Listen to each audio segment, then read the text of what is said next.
दिल्ली के AIIMS hospital के सामने दवा की दर्जनों दुकानें हैं। कोविड की तीसरी लहर और ओमिक्रॉन संक्रमण फैलने के बाद एम्स में ओपीडी और सामान्य इलाज बंद हो जाने की वजह से इन दवा दुकानों पर भीड़ काफी कम है, लेकिन कोविड ट्रीटमेंट के लिए एक दवा काफी डिमांड में है। इस दवा का नाम है मोलनुपिराविर। ड्रग रिटेलर बताते हैं कि कोविड की दूसरी लहर में रेमडेसिविर या फेविपिराविर की डिमांड ज्यादा थी, लेकिन इस बार मोलनुपिराविर नाम की दवा की डिमांड ज्यादा देखने को मिल रही है। कई डॉक्टर कोविड पॉजिटिव लोगों को यह दवा प्रिस्क्राइब कर रहे हैं। दावा है कि यह एंटीवायरल दवा हॉस्पिटलाइजेशन को कम करती है और कोविड मरीज को गंभीर संक्रमण से बचाती है। इसका दूसरा पहलू भी है। एक्सपर्ट्स बता रहे हैं कि इस दवा के फायदे से ज्यादा साइड इफेक्ट्स हो सकते हैं और इसका इस्तेमाल आखिरी विकल्प के तौर पर किया जाना चाहिए। हमने अमेरिकी हेल्थ एक्सपर्ट डॉक्टर शशांक हेड़ा, MGIMS के director professor of medicine doctor SP Kalantri और ICMR के डॉक्टर समीरन पांडा से इस पर बात की। अमेरिका में बनी है मोलनुपिराविर, भारत में सिर्फ इमरजेंसी इस्तेमाल की मंजूरी। अमेरिकन फार्मा कंपनी रिजबैक बायोथेरापेटिक्स और मर्क की इस एंटीवायरल दवा को भारत के ड्रग रेगुलेटर DGCI ने 28 दिसंबर को इमरजेंसी इस्तेमाल की मंजूरी दी थी। इसके बाद से भारत की भी कई सारी कंपनियों ने मंजूरी लेते हुए इस दवा की बिक्री शुरू कर दी है। यह कोविड मरीजों को हॉस्पिटलाइजेशन और मौत का खतरा कम करने के लिए दी जाती है। इस दवा को लेकर मेडिकल रिसर्च के क्षेत्र में देश की सबसे अहम संस्था Indian council of medical research ICMR ने मोलनुपिराविर दवा को लेकर चिंता जाहिर की है। भारत की कोविड टास्क फोर्स ICMR भी जिसका हिस्सा है, ने अपने इलाज के प्रोटोकॉल में इस दवा को शामिल नहीं किया है। ICMR के डायरेक्टर बलिराम भार्गव ने 5 जनवरी को मोलनुपिराविर दवा की सुरक्षा को लेकर चेताया भी है। अभी इस दवा के भारत में क्लिनिकल ट्रायल शुरू होने बाकी हैं, लेकिन अमेरिका में कंपनी ने इसके ट्रायल कराए हैं। अमेरिका में दवा के ट्रायल के क्या परिणाम रहे? मोलनुपिराविर दवा के फेज 3 क्लिनिकल ट्रायल में पता चला कि दवा हॉस्पिटलाइजेशन और डेथ को रोकने में केवल 30% प्रभावी है। मुंबई के कस्तूरबा हॉस्पिटल में मेडिकल सुपरिंटेंडेंट और director professor of medicine MGIMS doctor SP Kalantri बताते हैं कि 15 दिसंबर को एक मशहूर मेडिकल जर्नल में इसका क्लिनिकल ट्रायल पब्लिश हुआ।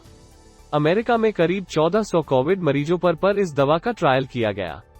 700 लोगों को ये दवा दी गई और बाकी 700 लोगों को नॉर्मल ट्रीटमेंट दिया गया। ट्रायल में पता चला कि जिन्होंने मोलनुपिराविर दवा ली, असल में उनका हॉस्पिटलाइजेशन सिर्फ 3% कम हुआ। इसका मतलब ये है कि अगर 33 लोग दवा लेते हैं तो सिर्फ एक व्यक्ति के हॉस्पिटल में भर्ती होने की नौबत नहीं आएगी। कोविड की दूसरी दवाओं के मुकाबले मोलनुपिराविर कैसे अलग? डॉक्टर शशांक हेड़ा का कहना है कि इस दवा का काम करने का तरीका दूसरी दवाओं से अलग है। ये दवा लीथल म्यूटेशन की गति को बढ़ा देता है, इससे वायरस की मौत हो जाती है। किसी मरीज के इलाज के लिए जब दूसरे विकल्प नहीं होते तभी इस दवा का इस्तेमाल अंतिम विकल्प के तौर पर किया जाता है। क्या ये दवा ओमिक्रॉन के खिलाफ कारगर है? जनवरी की शुरुआत में दवा बनाने वाली कंपनी मर्क रिसर्च लैब के प्रेसिडेंट डीन ली ने दावा किया कि कंपनी को भरोसा है कि ये दवा ओमिक्रॉन या और किसी दूसरे वेरिएंट के खिलाफ कारगर है, लेकिन डॉक्टर SP कालांत्री कहते हैं, दवा का जब ट्रायल किया गया तब अमेरिका में ओमिक्रॉन वेरिएंट के केस नहीं थे।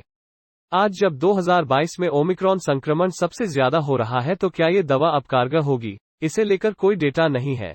भारतीय आबादी पर इस दवा के ट्रायल नहीं हुए हैं, इस पर भी एक्सपर्ट चिंता जता रहे हैं।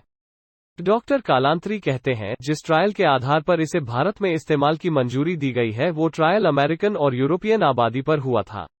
जरूरी है कि एशियन और खासतौर पर भारतीय लोगों पर इसका ट्रायल हो, ताकि इसके फायदे या नुकसान का क्लिनिकल डेटा तैयार हो सके। कंपनियां तेजी से कर रही दवा की मार्केटिंग। भारत में करीब 13 ड्रग कंपनियों ने 1 महीने के अंदर इस दवा को लॉन्च किया है। इसकी तेजी से मार्केटिंग की जा रही है। कई डॉक्टर्स ने इसे प्रिस्क्राइब करना शुरू कर दिया है और इसे तीसरी लहर में एक रामबाण दवा के रूप में देखा जा रहा है। इस दवा का 5 दिन का कोर्स 1400 रुपए का है। हर दिन मरीज को इस दवा की 8 गोलियां लेनी होती हैं। एक्सपर्ट्स बताते हैं कि ओमिक्रॉन संक्रमण के बाद लोगों के मन में डर है, इसलिए हल्के बुखार के बाद लोग ये दवा ले रहे हैं।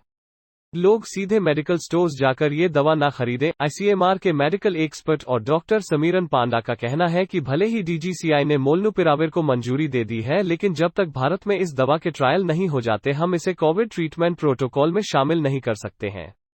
डॉक्टर्स को मोलनुपिराविर दवा पेशेंट की प्रोफाइल देखकर देनी चाहिए। मोलनुपिराविर के क्या हैं खतरे? डॉक्टर कालांत्री बताते हैं, की मोल्नुपिराविर दवा कोविड वायरस के आरएनए में बदलाव करती है, इसे तकनीकी भाषा में म्यूटेशन कहते हैं। एक्सपर्ट चिंता जता कर रहे हैं कि अगर ये म्यूटेशन बाहर आ गया और अगर इसने विकराल रूप ले लिया, तो इससे तैयार हुआ म्यूटेंट आगे की लहर ला सकता है। डॉक्टर कालांतरी कहते हैं कि इस दवा के फायदे बहुत कम हैं, नुकसान ज्यादा हैं। गर्भवती महिलाओं, स्तनपान कराने वाली महिलाओं को यह दवा न लेने की सलाह दी जा रही है। इससे गर्भवती महिलाओं के पेट में पल रहे बच्चे पर विपरीत असर हो सकता है। अमेरिका के टेक्सास में डॉक्टर और कोविडआरएक्स एक्सचेंज के फाउंडर डॉक्टर शशांक हेड़ा कहते हैं कि मोल्नुपिराविर को लेकर सबसे बड़ी चिंता है इसके इस्तेमाल से प्रजनन कोशिकाओं में म्यूटेशन हो सकता है।